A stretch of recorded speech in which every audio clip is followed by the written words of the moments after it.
But the reason you're all here to talk about the Walloomsac Inn, please welcome Casey Sunderland and Rafe Churchill.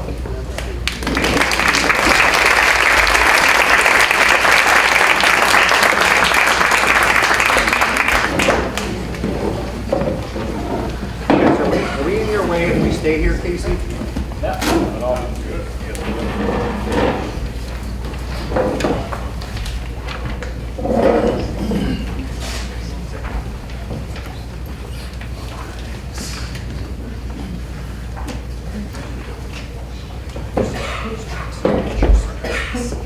Working okay? No.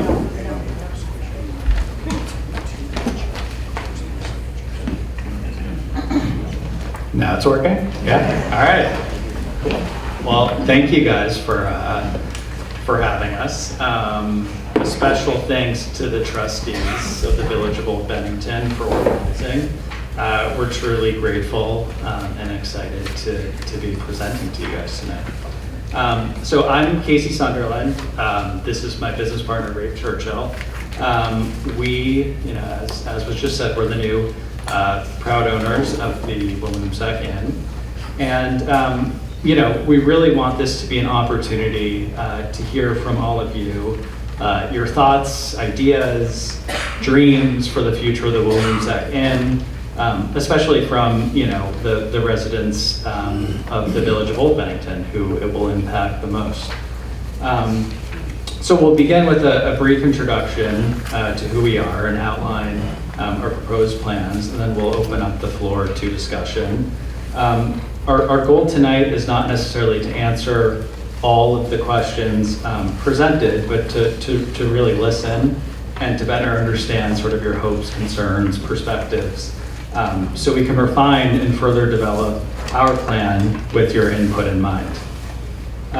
When we open up the floor for comment, we do ask, again, given the limited amount of time, that we start with the Village of Old Bennington, and then, again, we're really grateful that people beyond the village came to hear about our plans, and we want to hear from you guys too. All right. So our design firm is where we originated, is Hendricks Churchill. We are an award-winning architecture and design studio based in rural Sharon, Connecticut. We were founded by Rafe, who is a Bennington College alum, class of '91, and currently has two kids there now, and his wife, Heidi Hendricks. I'm the managing director there, and really we specialize in the thoughtful restoration and revitalization of historic properties. We've received a bunch of awards from the Institute of Classical Architecture and Art, have been recipients of the El Decor A-List 5 years in a row, and just have been in numerous press that we're proud of. And we recently published 2 books with Rizzoli that sort of showcase our work, if you guys want to, if they're right here, if you guys want to take a look after. And we really encourage you guys to take a look at our website at one point or the other, just to see what we're about.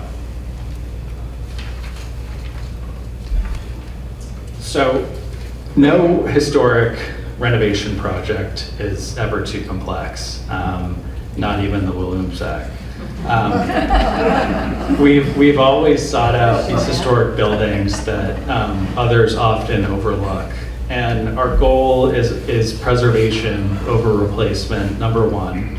And we really do fight to ensure these historic properties are restored, not torn down or renovated without regard for their past. Rafe has really embodied this philosophy over the course of his career, which we'll talk about. And as a third generation builder himself, he sort of carries forward this family legacy of traditional craftsmanship, and also while cultivating sort of a network of artisans.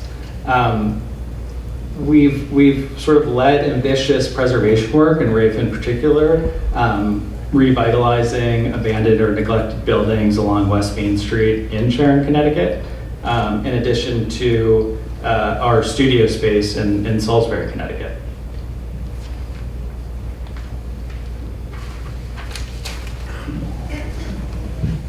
As Casey mentioned, mentioned, my name is Rafe Churchill, and I have a place in mind, and one owner of the Walloomsac Inn. And also, as you mentioned, I'm a Bennington College alum, so I first saw the Walloomsac Inn in 1986. And like most of you, it caught my eye, and everybody that drives through, it catches their eye as well. So it has a significant role, a silent role at this point in the community, but one that gets a lot of attention. Since graduating Bennington in '91, I haven't entirely left the area. I have owned property in Arlington and in West Rupert for a number of years with my brother, and have brought my family up here every year for, probably several times a year, including trips to college reunions. So when my wife and I decided to spend more time here, we acquired a property on Seminary Lane for the purpose of accommodating friends and family, trustees, faculty, people that are involved with the college. That project kind of inspired me, and then Casey, to kind of combine everything I've done for the last 30 years with design, architecture, real estate, and economic development. And the Walloomsac Inn, when we heard that it was available, it just seemed like such an unbelievable opportunity to capture everything that I'm passionate about. So in this next chapter, our mission as designers, but also as preservationists, is to save overlooked or neglected buildings across the United States. And that's a large task, and most of you are probably saying, well, why don't you get through the Walloomsac first? Well, and I get it, but if you've been inside the Walloomsac and you know anything about historic buildings and renovation projects, it is actually in pretty good shape once you're inside. The exterior is in very poor condition, but I think that what you see in certain parts of the building tells you that there's actually a solid structure underneath that exterior layer of siding. So Hendricks Churchill is my design firm, and we've won lots of awards and lots of press, and that's all great when you're running a business, but the real satisfaction is in saving these structures. So it's not just about, we aren't naively just going to save historic structures. We're going to save them, but we're going to make them financially sustainable by inserting hospitality operations. And it's not just limited to that. It's not black and white, right? Like fix up an old building and fund it with hospitality. What we're really doing is we are continuing our career as designers in a way that's far more democratic than the way I've spent the last 30 years. So I have been working for the last 30 years throughout New England and New York City and other areas of the country, but for a very small sliver of the population, because the simple fact is that it's expensive to renovate a house. It's expensive to renovate a house with finishes at a high level. Now, although that has provided me with a very solid career, it has left me with a sense of emptiness, and one that, it's like I'm getting to a point in my career where it's, where am I going to end this? What's my last project going to be? It's never the project you're on that you want to have be your last project. I would say that the Walloomsac Inn sounds like a pretty good opportunity for me. And it's a building that I have come to care about far more than I expected, just by spending the last few months cleaning it out and getting organized and really understanding it. So preservation for us is number one, but it's also a great vehicle for us to share design.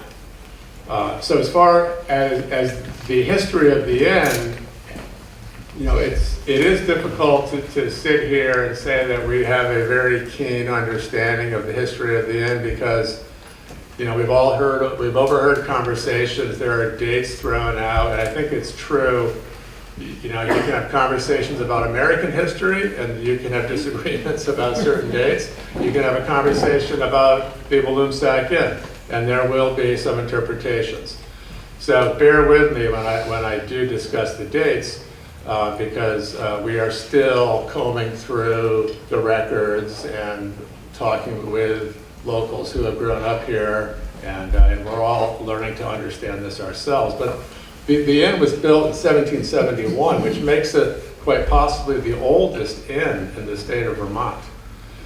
And it sits in the center of Old Bennington, not too far away from the monument. And I think that, you know, that's an important thing to remember, because the monument, although state-owned, is about to receive tens of millions of dollars of investment to restore it and to preserve it for the future. And to have the Walloomsac Inn at the other end of Monument Avenue, or halfway down Monument Avenue anyway, is kind of a nice way to bookend this community in a way. The tavern was originally built as Dewey's Tavern, and it played a pivotal role in the Battle of Bennington in 1777. It was a gathering place for the local militia and the Green Mountain Boys. Over the centuries, it evolved into a celebrated inn that hosted an extraordinary roster of guests. It had Thomas Jefferson, James Madison, Benjamin Harrison, Rutherford Hayes, Eleanor Roosevelt. Actually, I think that's Edith Roosevelt. The cultural figures such as Walt Disney, Norman Rockwell, and Robert Frost. That itself tells a great history that at one time, this was a destination that was nationally honored. The inn has changed owners only a handful of times, and I think that, you know, it's easy to say, oh well, you know, it's changed owners, therefore it's changed its uses or its profile. But you can see that photograph, or actually that painting, is of the Dewey Tavern. And you can see that it's a two-story structure with a gambrel roof. That is not what the Walloomsac looks like today. It then went on to be used as the Hicks Tavern. Can we advance the slide? So the Hicks Tavern featured in the upper left. Now, you know, you can look at that and be like, it's hard to believe that that was actually the Dewey Tavern, and now that's the Hicks Tavern. But then it became the Walloomsac House, and then the Walloomsac Inn, and that is Walter Berry Sr., who is the one that acquired it from his employer at the time, and then eventually turned it over to his son, Walter Berry Jr. So it was the Berry family that's had it most recently, and we purchased it then from descendants of Walter Berry Jr. So our proposal is really quite simple. We would like to restore the Walloomsac Inn to what it once was. We do not want to tear it down. We do not want to make it larger. We do not want to make it smaller. We want it to look, in all seriousness, like your favorite postcard of the Walloomsac Inn. It will likely have dark green shutters. It will have a front porch. The siding will be restored and painted to an appropriate historic shade of white. The windows will be replaced. They will be insulated for both sound and for to retain heat. We have no interest in turning this into anything other than the Walloomsac Inn as it was. It will not have vinyl windows. It will not have synthetic roofing materials. This will be a truly authentic project that every square inch of it will feel as it was. And that's what's most important to us. So, you know, what we're hoping is that you all feel the same way, and that preservation is the most important actual way to approach this. The exterior will be restored. The structure will be stabilized. The interior will be restored to the point where you actually plan on replicating the wallpaper that is currently on the walls and occasionally the ceiling in the Walloomsac Inn. We'll do that by photographing them and digitally reproducing the wallpaper. And then, you know, we've also been very fortunate to meet Gary Corey, who is the local architect, and he worked with us on a previous project and has been a great resource and has a knowledge of the area, but specifically a knowledge of Old Bennington. So we feel like we're in great hands. We're working with MSK. So we had a survey, an engineer working with us. So although we have not done a tremendous amount of work in the Bennington area, we are well prepared and we've teamed up with some of the area's best. And you know, it is important for us to have this structure be safe, but also accessible. So we will be adding things like an elevator, a sprinkler system. Obviously, there'll be ramps, and the entire property will be accessible.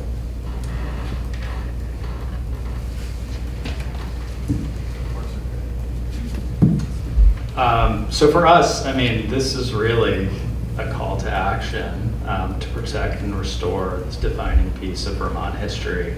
I think we want to urge the timeliness of what's going on now. I know that the interior is in pretty strong condition, but with the exterior not in great condition, there's water coming in, and it's reached a critical point. So we need to get in there, we need to tarp the roof, we need to secure the perimeter, and we really need to do some of the urgent stabilization work necessary to protect the structure from deteriorating anymore.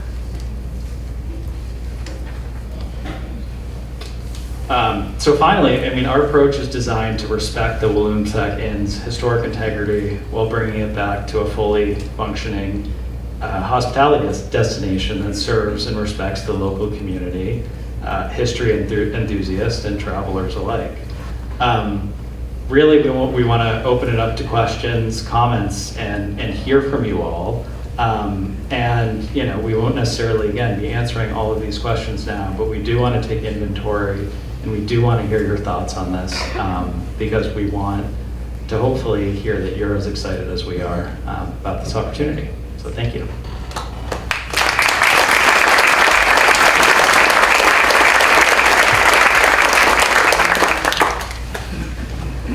So if anybody has a question, if you could step up to the microphone, if that's possible, so we can record your...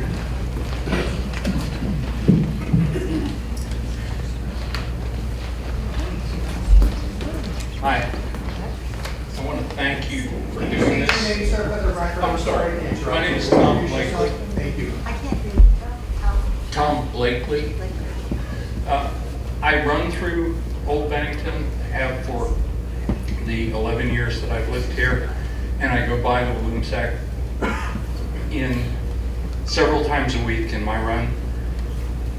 My greatest fear was that somebody would get inside, decide it was cold, start a fire, and burn the building down.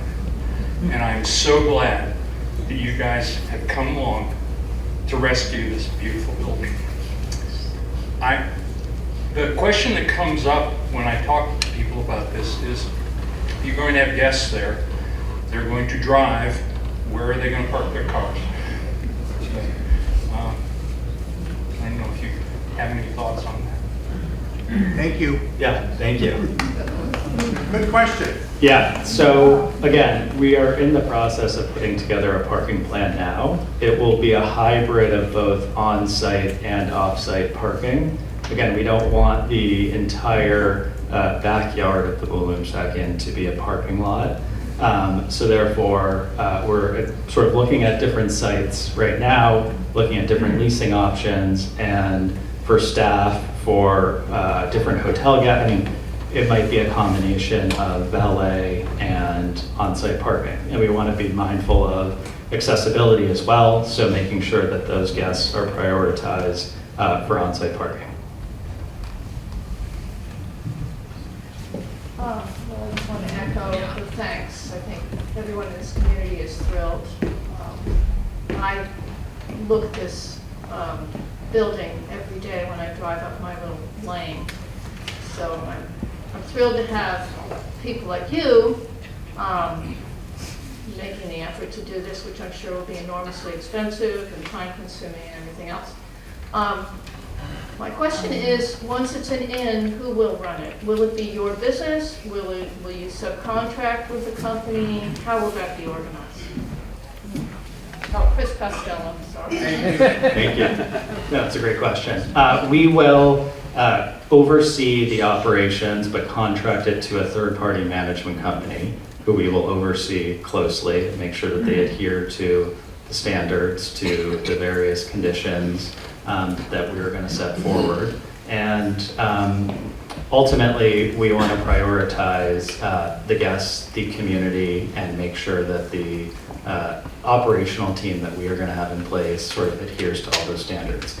We will not be innkeepers ourselves, but we will be there keeping a close eye on those who are going to manage the inn. So ultimately, it is your hospitality business. Yes. You're just hiring somebody else to run it. Yes, correct. Okay, thank you. Sir, state your name. Good evening. My name is John Hale. I'm a local developer, and I've actually done some historic preservation in town. My question really is, are you planning to do any historic tax credits and put this building on the National Register? Thank you. Yes, we are. We are going to make sure that the building itself is on the National Register. As we understand it, it falls within the district, which is on the National Register, but we want to make sure that the building itself is on the National Register. And a big part of our financing structure will be utilizing the federal tax credit and also hopefully state grants that will sort of at least recognize the importance of this building and see that we need all the money we can get to make it happen. I could agree with you there. Thank you very much. Thank you. Remind folks that we're looking for Old Bennington residents first, please. You're an Old Bennington resident, if you have questions, take a microphone. Sorry. Nancy Hi, Jackson. Nancy No, that's okay. We Costello. want to hear from everybody. I'm Nancy Costello. I've looked at your work online, it's lovely. I've been by Seminary Lane, looking great, so thank you. My question, this is almost backing up a little bit in the thought process, so bear with me. My question is rooted in the state's effort to increase housing units throughout the state. In the Saturday Bennington Banner, there was a commentary article from 2 state officials that actually referred to the situation as not a shortage, but a crisis. And there were a lot of things in the article about what the state has done to ease regulations for changing use and things like that. I know in 2023, every municipality in Vermont needed to change their bylaws to adapt to the Home Act, which was meant to increase housing across the state. And so, my question is, and Old Bennington did the same, every town, village, big or small. So my question is have you or would you consider the reuse as not an inn, but as longer-term housing? Is that even feasible? Was that even a feasible thought? I think it's just on people's minds. Mine. Well, thank you. No, it's a great question. Our intention is to reopen it as an inn. That has certainly come up as a potential use for the inn. There is a major housing shortage that we're very cognizant of. And I think as we begin to employ people at the inn, it's going to come up as well, because we're going to want to make sure that they are taken care of and have housing close by so that it's accessible to the inn. Our intention in buying this inn is really solely to be a hotel and inn again, because that is just sort of what our business model is predicated on. But thank you, we hear you, and So can I have one more question? Sure. How many rooms? So we're working through that process now, and that's sort of a design decision that we're coming through at the moment. Currently, there are 51 rooms at the inn. There will not be 51 rooms at the new inn. Lots of shared bathrooms, small quarters for doing laundry that aren't really reasonable for today's standards. So it'll probably be somewhere in the 40 to 45 range. Thank you. Colleen Kelly, Old Bennington, Vermont. As many of you know, my husband and I bought our home directly diagonally across the intersection of the Walloomsac Inn. We moved to our home 32 years ago and rescued it from what was going to be its demise. We are absolutely delighted at the projects that you've brought forward and stand strongly in support of your initiatives of bringing back not just the inn as a building, but in essence reaching back in history and tradition to resurrect the oldest inn in Vermont, having first started in 1771. So congratulate you on your enthusiasm, your energy, and wish you the best of success. Thank you.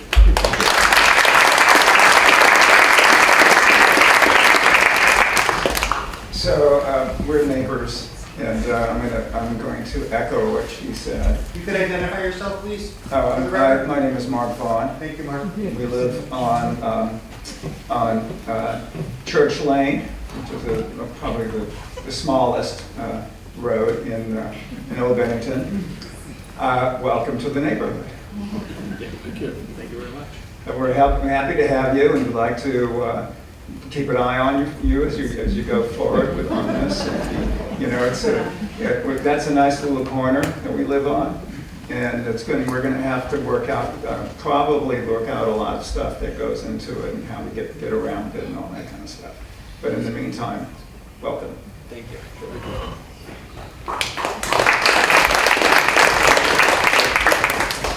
My name is Ken Darmer. I live on West Road, down the road from you guys. And I go by your place all the time. I'm interested in there are two structures behind the main park of the inn. What's going to happen with those? One looks like in pretty bad shape at the moment. The other one, it's on the way. So neither one of them looks really good. Are you intending to try to save those or renovate them or just do away with them? Well, we're certainly not going to just walk on site and do away with something. We're very fond of each of those structures. There's the old workshop, there's the staff housing, and there's the barn. I have no concerns whatsoever about the workshop. I'm certain that we can lift that up and pour a new foundation. The staff housing is a little more challenging, but the plan is to move forward with saving it and putting a new foundation. The barn is definitely at risk, and it is our goal to preserve it or to alter it in a way that maybe we have to reduce the footprint or something, but our goal is to save all three buildings. Great. Thank you.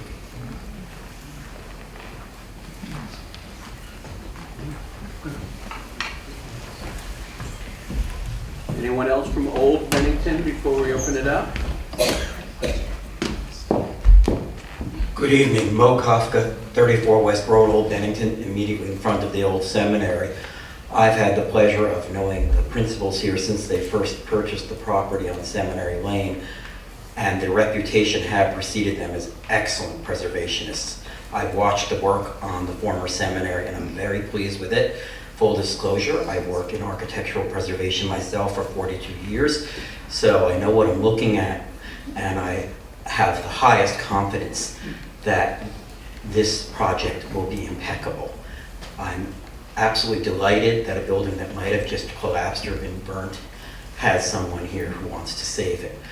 And I hope that we will do everything we can to make sure it's saved in a manner that we can all be proud of. The questions I have for you are, can you project approximately how many employees would be at that inn? And can you tell us if you would make an effort to make sure that they would be local people? Thank you, Mo. Yeah, so again, we don't know the exact number of employees yet. It'll all depend on the operations of the inn, how many guest rooms there actually will be. and a number of other factors. Anywhere from 15 to 25 is a rough estimate, and we will make sure that it will be some combination of local employees and employees that might want to relocate here because it is so nice.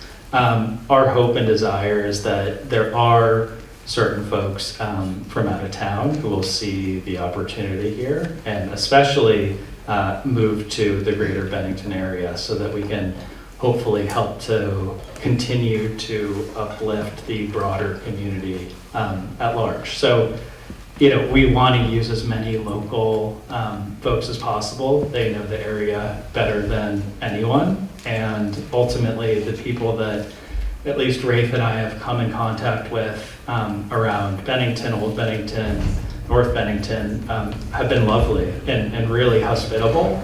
And to the point of keeping an eye on them because we want to hire them. So, thank you. Hi folks, Liz Warner. We've met before. I am on the Planning Commission of Old Bennington. I live in the former Academy Tavern, so I'm a close neighbor to the Walloomsac Inn. My husband and I came here 18 years ago to raise our family, and we love Old Bennington, and we have for the past 18 years kept an eye on the Walloomsac Inn and wondered what would happen to it and whether it would burn to the ground or collapse before somebody came in and rescued it. We are so glad that you're here. We think that you are the right firm to take on the stewardship of this project, and I have faith that you will bring it back to its glory and be able to work with the village in a way that keeps everybody comfortable and satisfied with the plan. So I don't have a question. I just want to voice my support. Thank you. Thank you.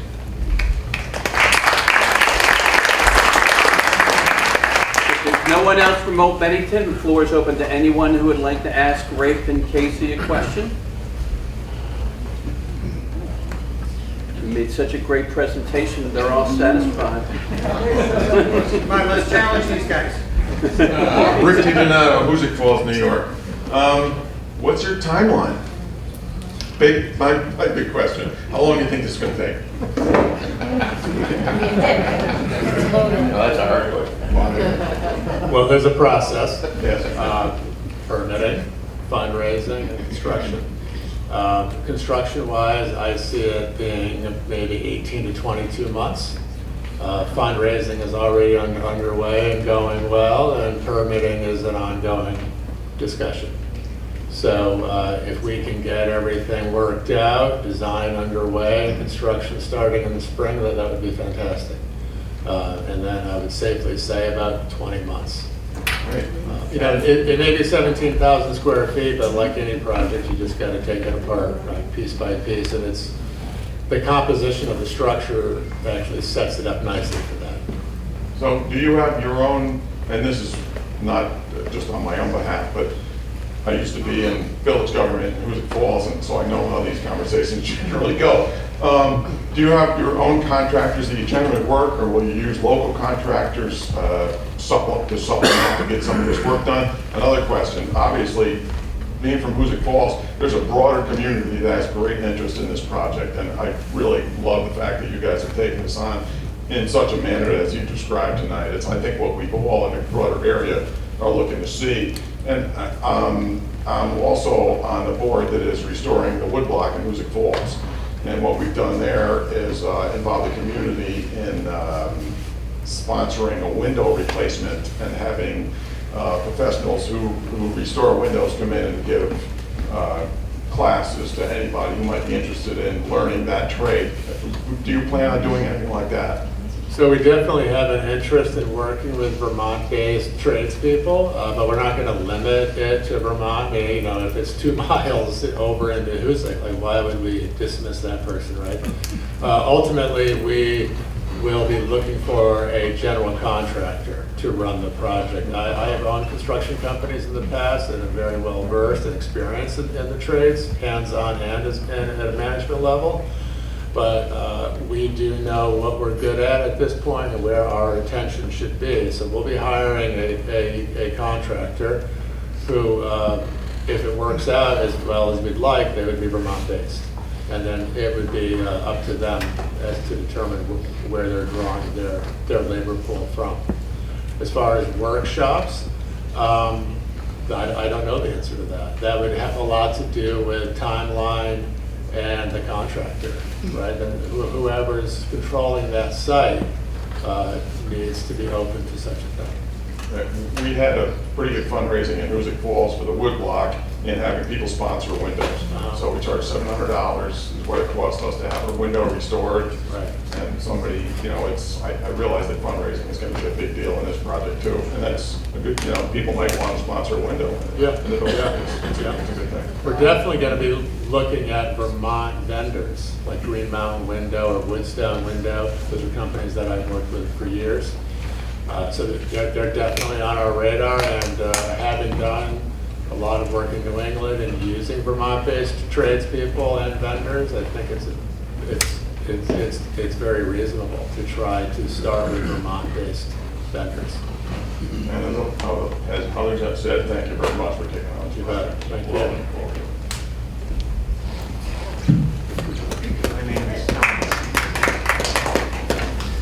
My name is Thomas Seagrove. I'm a resident of Hoosick Falls. Moved there about 10 years ago with my parents. We renovated a house that's been in a family's possession for a long time. Just about myself, I'm a woodworker. My employer is sitting up there, his name is Jason. We do a lot of custom work, utilizing a lot of modern methods. But for myself at home, I like to get out my hand planes, my hand saws, and make traditional joinery and things like that. I think this question may have already been somewhat asked, but where do you find people who know how to use those tools? If you decided to do every window in that place by hand, that would take a long time. So do you also have people who would know what they're doing with modern machinery and combining that with traditional methods to put things together? I definitely have an interest in honoring time-tested techniques. I mean, durability is the #1 requirement in any sort of green building approach, right? It's not about throwing money at something, it's about doing it well and doing it once. We certainly will be taking that approach with the Walloomsac for a number of reasons. We do not want to renovate it twice. You do not want us to renovate it twice. And it will cost more because of it. But it will last longer, and it will be done in a way that has proven for a very long time to work. I mean, the fact that the building is still standing tells you something, right? But as far as finding people who are skilled, well, and so I'm a third generation builder, and I can tell you that skills often are associated with age, but it's really about experience.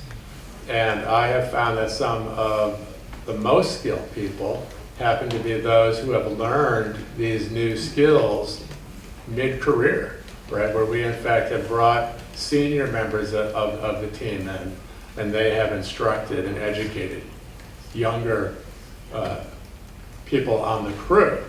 And sometimes, we've all met someone who just picks something up like that, and then they just, they don't master it, but they perform at a very high level. So our goal is to treat this as an educational process for the trades, because we are all faced with this huge problem that there's a shortage of skilled labor. And I think that this project is a great opportunity, one, by example, to encourage young people, both at the high school and the local college, that you can do well working in the trades. I mean, I came up in the trades. My brother is still a builder. And the world is changing. Technology is going to do things that we don't want it to do. And I think that we as people that work in the trades or in design that really need to take ownership over what could be taken from us. And by learning these skills is key. So we fully intend to foster that. And my relationship with Bennington College is fairly strong. In fact, I spent the summer working with 4 Bennington College students renovating the seminary and building a bell tower that will be put on the roof this winter. Those students arrived with 0 experience. And by the end of the summer, they looked back and had framed hundreds of feet of interior walls. They framed a bell tower. They tiled fireplace surrounds. And they didn't even know how difficult it was because we just kept doing it together. So that's a similar approach that I hope to see on every job site. I would hope personally to be able to do that kind of thing someday. I just wanted to say that I appreciate Americana, the preservation of the trades, doing things by hand, what it meant for people then and the people now. And what was the other thing?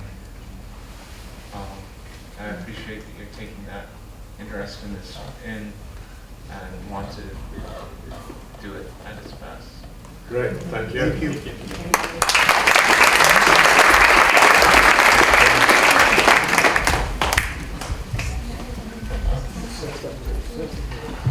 Look, if there's an open mic and you have a question, come right down and take one of those open mics. We can move through a little bit faster.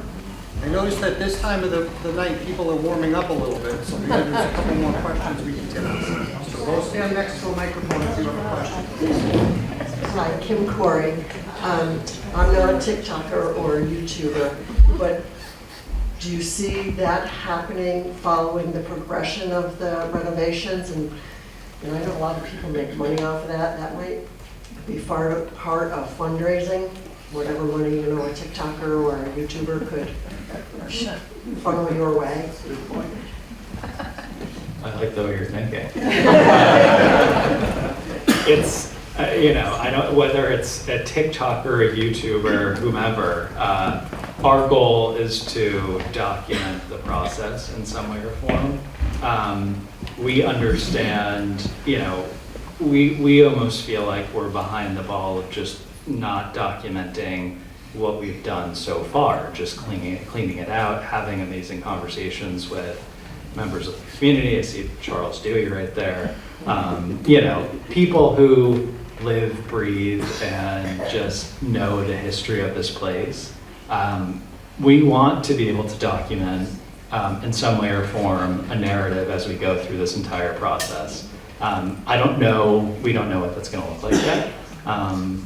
But again, we don't want to document it just for ourselves. We want to make sure that people out there see it as well, whether that's as it goes along or when we're done, it gets out there in some way or form through the media, because it's exciting and we want to spread the mission of preservation. I think now more than ever, it's at the forefront of the conversation. So we want to make sure that we're a part of it. It's a worldwide audience.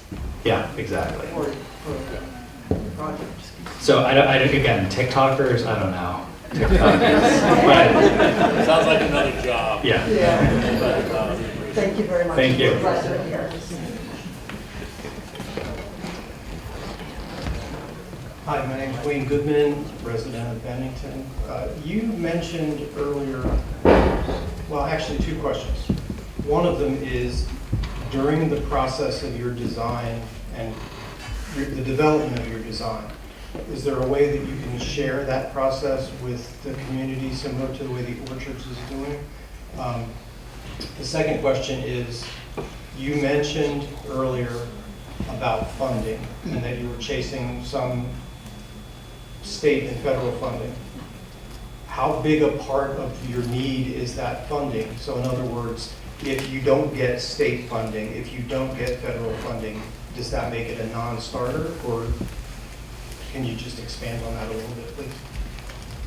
Sure. I'll answer your second question first. No, state and federal funding is supplemental. All of it would be icing on the cake for us. It would be wonderful if we were able to receive what we think we could get. our fundraising efforts are essentially going forward as if we won't get those. We know how volatile it is right now, the government shutdown. So we want to make sure that we are 100% bulletproof from a fundraising perspective without those things in place. And if they do happen, we can celebrate them. And if they don't, we still have the end. And I'll let Rafe answer the first one. I'm sorry, but can you ask that first question? Sharing the design. Yeah. Sharing the design, thank you. On our website, A Place in Mind, there's a newsletter sign up. And I think it's important that if somebody wants to be kept in the loop, in the know, so to speak, that would be a good place to start, other than driving by every day.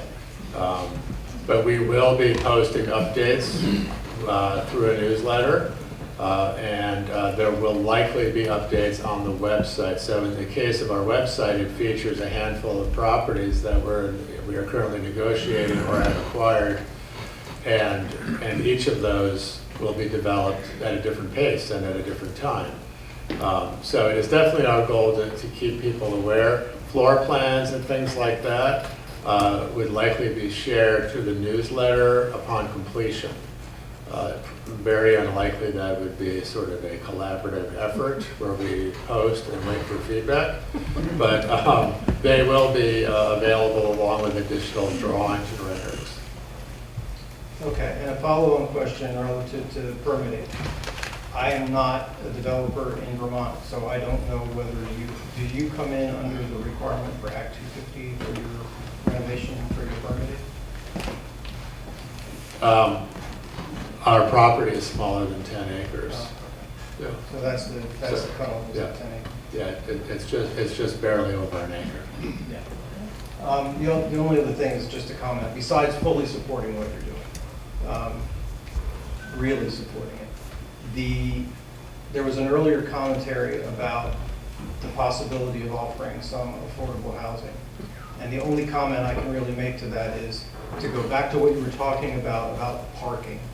If you make any percentage of that facility available as affordable housing, you're going to have to provide some parking. And I'm not sure, especially in light of your plans to keep the 3 outbuildings in place. I have no idea where you put those cars. So that's all I have to say. Thank you very much. Thank you. I'm Jane Regatia. I'm a resident of Bennington. And in one of my lives, I am a docent at the Old First Church. When we get so this is a warning for you, because we're going to need your help. When people come in the church, they ask us 3 questions. Where's Robert Frost? What are the box pews? And what about the Walloomsac? Charles Dewey's one of the people on the cemetery committee. We get lots of visitors. This year's unusual, but we have had 4 buses at one time trying to turn around in leaf peeping season. We endlessly tell people that the Walloomsac Inn is private. No, you may not walk on the porch. No, you may not ring the doorbell, no matter how nice you are. What are we going to do about the people who are tourists who come and think that, yes, by the hundreds, they can sit on your porch? Anyway, you got to tell us, because we're happy to have you here. We're delighted, but we're very polite to visitors.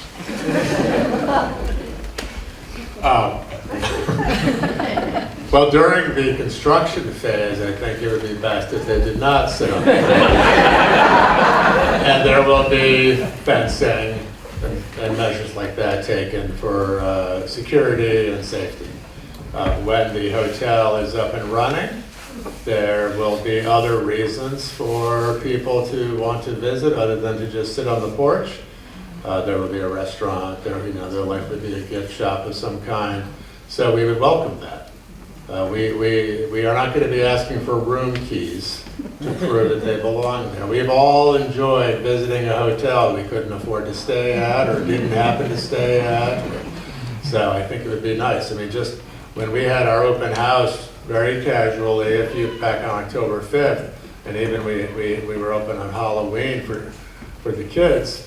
It was mostly adults, but we were there for the kids. And, it was great.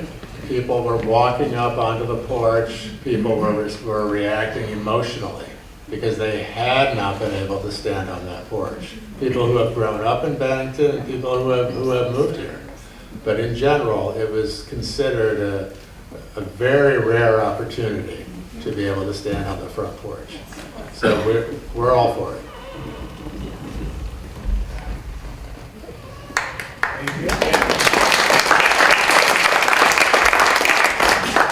Dennis Gunn, resident of North Bennington. Just wanted to mention, there's a lot of concerns about possible fires in the building and stuff like that over the years. Now that you're this close, is there any measures as far as security or a fire watch there to make sure that nobody goes, there's 90 people out there and just go into the building and, burn it down when you're this close, The other thing is the concern about having to explain about the Walloomsac Inn. If you could put some kind of a sign in front of the building that would kind of answer the questions that these people have to answer, as far as what the process, what the progress is, not a day-to-day progress, but just so people know, yes, there is a plan to renovate it and to historic standards and everything like that. I'm just saying, it would save a lot of other people having to answer the questions. I'm sure people that right in front of the place, you might avoid that knocking on the door if you have to sign there. It plainly states, do not enter, do not do this, do not do that. Yeah, they will still be knocking on the job trailer. I'll be standing right in front of that building. But there will be fencing in place and there will be signage that will refer them not only in the immediate sense, a rendering of the completed project, but also there will be information about how to access more information about the project on our website. So we definitely are not going to keep it a secret and try to keep people in the dark. We have nothing to hide. We are going to renovate this building. You will be able to see it on a daily basis. And if you're looking for a little more information, we will be providing that through the newsletter and on the website. Thank you very much. All the support in the world. And the power was shut off too, so we don't have to worry about the fires. Well, hello. I'm Bob Taggart. I live on Elm Street. And in 1973, I came through Bennington on my honeymoon. And I stayed at the Walloomsac Inn. I don't quite remember much about it. It was a long time ago. All I will say, it was a wreck then, and it's a wreck now. But I look forward to bringing my bride back again in a year and a half, 2 years, to celebrate an anniversary. So thank you very much. And if I can help you in any way, I'm at the history room at the museum, and come see me. Great.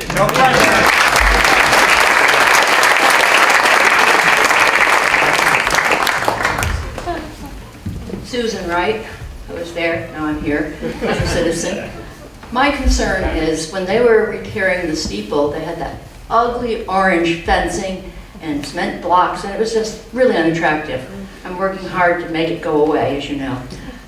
What will the site look like while it's in process? Will it have some aesthetic appeal? You can cover it with ivy again. Yeah, that sounds like a setup, Susan. We'll bring back the bittersweet. Look, our goal is to make it safe, to make it secure, and to not be horribly offensive to drive by. Orange fencing, that's not something that we're interested in putting up. There will be requirements, right? Insurance companies have their requirements. But we will do what we can to soften the appearance of that. and to maintain it. So, you know, once we put it up, we will make sure it stays up. We have no interest in being that project site that has the fence, you know, falling down or being, you know, whatever reason it may have happened, but it does happen on job sites. Sometimes it's just the guys moving stuff through the fence and then they're not going back up correctly. But in my 30 years of construction, I can tell you that we ran a very tight ship. And every client's number one comment was, "What'd you do this week? This place is spotless." And it's, you know, that's important to me, that the job site and the immediate surroundings be very well cared for. We do not want papers blowing across the green. We do not want garbage, you know, finding its way into the neighbor's yard. A security fence will help manage that, and we will make that as attractive as possible. You were all witness to this statement. We'll hold them to it.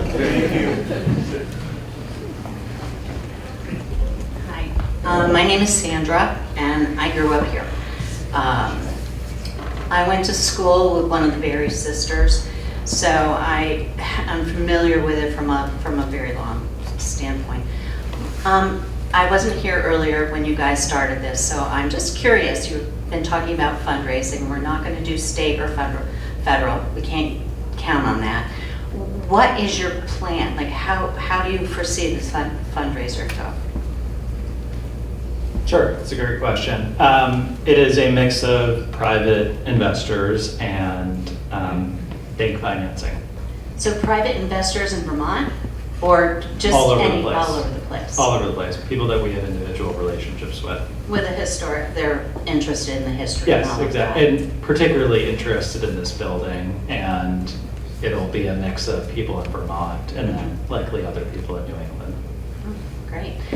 I, for one, I'm going to say thank you. I'm really excited you're here. We need people coming into Bennington.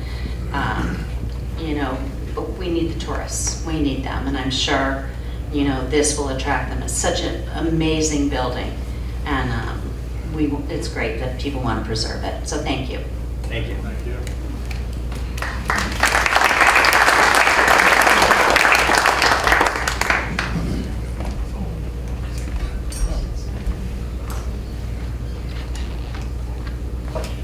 Hi, I'm Kathy Chianowski.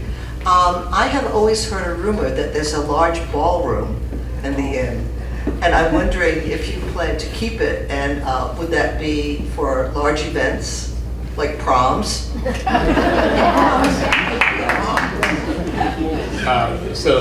There was a large ballroom on the 3rd floor. It's in the southeast corner.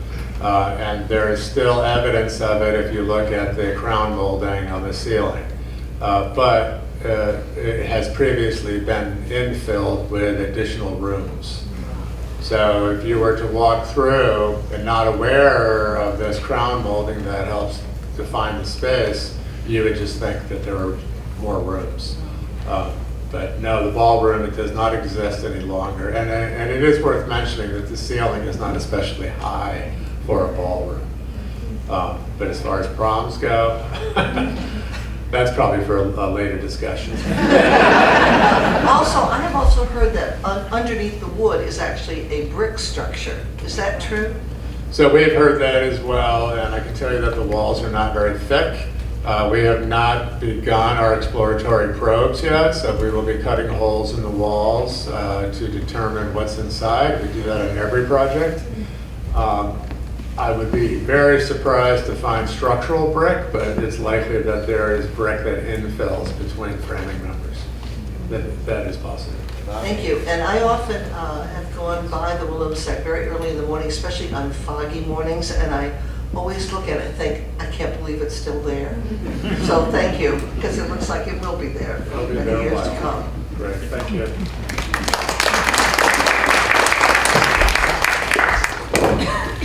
My name is David Field. I live in Arlington, Vermont, up the road. Just retired recently from 30 years at the National Trust for Historic Preservation, so definitely very much behind this project. I loved seeing that hotel in the 6 years that I've lived here in the area, and love the idea that it will come back to life. But being involved in preservation for so long, I've definitely seen projects that had all the best intentions and even all the best funding, but then in terms of the long-term economics and making the business work, we're not as successful. And I look around Bennington, I look at the Hotel Putnam project that still has vacant storefronts on the first floor. I see all the restaurants throughout the region that are only open part of the week because either they don't have the business or they can't find the staffing to be open. In Arlington, I live right across the street from the Arlington Inn, another great historic inn. And I know the owners, I know they've had so much trouble finding staffing there. So you talked about staffing earlier, but I wonder if you could just talk a little bit about what studies you've done in terms of the economics and the need and the business that you might be able to attract, and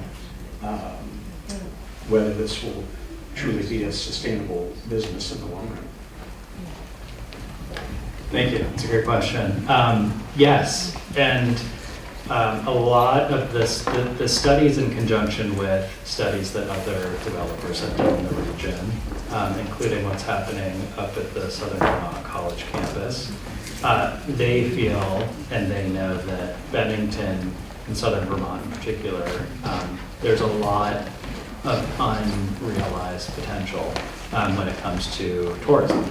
So from a sort of larger study perspective, we found that there is, again, there's a real need for even more lodging right now. Our plan and desire is to invest, in which we've done a lot with our design firm, is to invest a lot in marketing. Where we really, I think, thrive is in the marketing element. And once we can get the word out there about this historic inn and get people excited about it, I think we'll get people coming to Bennington who didn't even know Bennington existed. Oftentimes people, that we've spoken to talk about Dorset, they talk about Woodstock, and we want them to talk about Bennington in a real way. And I think our plan is to invest a lot in that so that we can make sure that the business sustaining the hotel can actually sustain itself for years to come, far beyond us doing this. So for me personally, yes, I want this business to thrive, as I want every business I'm involved with to thrive. But it's equally important to me that this venture helps the Bennington community and every business in it, whether it be hospitality or groceries or a coffee shop. Every business will benefit by collectively attracting people to the town, to the state. It's also important to me that Bennington College benefit from this. We intend to utilize students. They have a field work term program where they're able to work in the winter or the summer for 6 weeks. Those are not jobs that displace local workers. Those are opportunities for students. If the college grows, we all benefit. Right? We as a business owner of the Walloomsac will benefit. Every restaurant in town will benefit. Every hotel will benefit. It's good to have diverse options, right? So one more hospitality venue is actually good for every other hospitality venue. New York City is not the center of the universe anymore. People are moving to Vermont again, and they're coming here, and they're of all ages, and they plan to stay and make a living. And we consider ourselves to be part of that. I mean, as much as we can, because we don't live here. But we plan for it to be successful. There's so much going on. I mean, let's not even talk about skiing. Let's talk about museums, right? I mean, the Bennington Museum, if anybody hasn't been there, go there. It's a very good museum. And then you've got Williams College building their museums. You've got the Clark Institute. You have Mass MoCA. I mean, these are world-class museums. And I think that, you know, we're 20 minutes away from Williams, right? We will benefit, they will benefit. It's just the way it works. And so we have no doubt that this will succeed. We're talking about 45 rooms, right? And then there's another dozen places to stay in town. So I think we need to get ready because they are coming and people are going to move here because it is a beautiful place. And we have met so many young people that have moved back here who have done quite well for themselves, right? So growing up in a relatively small community, large for Vermont perhaps, but big picture, relatively small, like Bennington should be proud of the kids that they're producing. And now they're coming home, which is fantastic. And so, you know, for us to be part of that is great. And that's all we want, is for success to be shared. It's not just about the Walloomsac. That's great to hear. I think you're right that the more life you help bring to downtown Bennington, the more attractive it is for other people to come here, young people to really be proud of and enjoy living here. I'll also just mention, you're probably familiar with the National Trust subsidiary, the National Trust Community Investment Corporation, that helps developers like yourselves take advantage of the historic tax credits. So this is the kind of project I'd love to see them get involved in or provide some assistance to or track and help promote awareness of. Great, thank you. Good luck.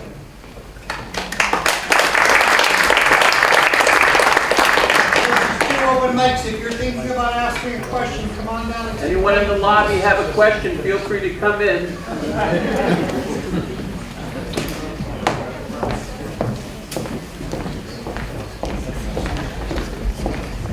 And if not, we can wrap.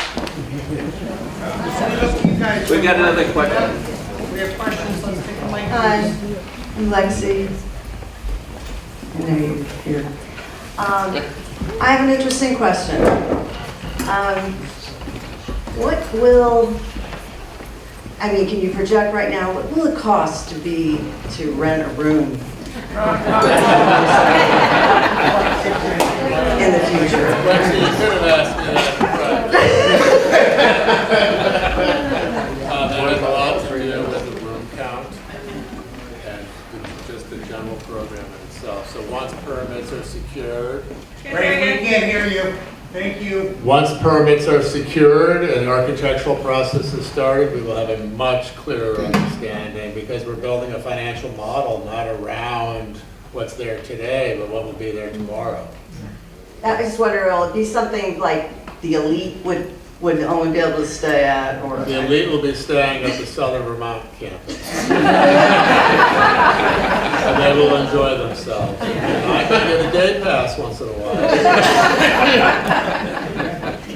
But no, we are not focused on, you know, we're not charging $2,000 a night for a room. Okay, yeah. Or close to that even. So. I want to get your book. Okay. Okay. Right. Yeah, Okay. thanks. And, you know, really, just so exciting. Everybody is so relieved. Great, well, thank you. So, yeah, thank you. Excuse me, folks.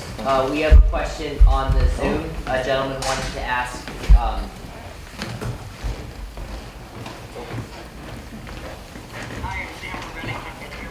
Can you ask the question for us? Yeah. Sam, go ahead and ask the question. I'll ask it. Yeah, Sam, go ahead and ask the question. I'll ask it for you. Okay.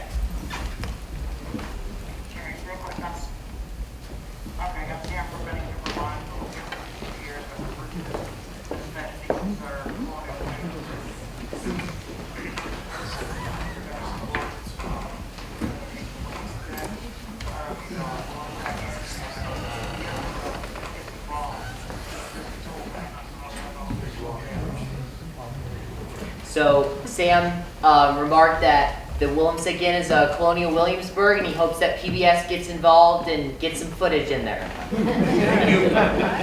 Thank you, Sam. Oh, PBS.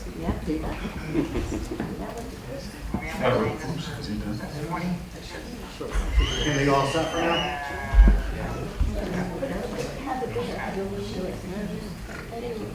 Okay, It's all set? Okay, sorry, Rick did not again. I just wanted to mention, we were talking about tourist things in the area and stuff. August 16th, 2027 is the 250th anniversary of the Battle for Bennington in Walloomsac. And it would be great if you could piggyback on, talk to some of the committees that are developing that event and they're trying to draw people from around to come to that. Oh, we've got them, that committee's at the table, and we've got them, we've got I'm them. on that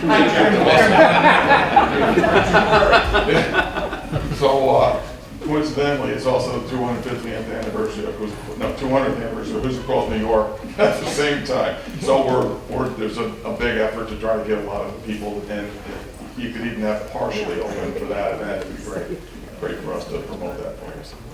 Great, thank you. We'll see what we can do. No pressure. Is that it for the questions?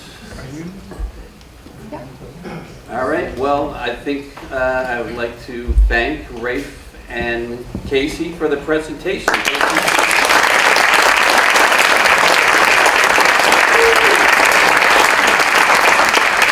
If you want to personally thank them on the way out or find out where to get their book, they'll be right there. So once again, thank you all for coming. Thank you, Have a good gentlemen. night.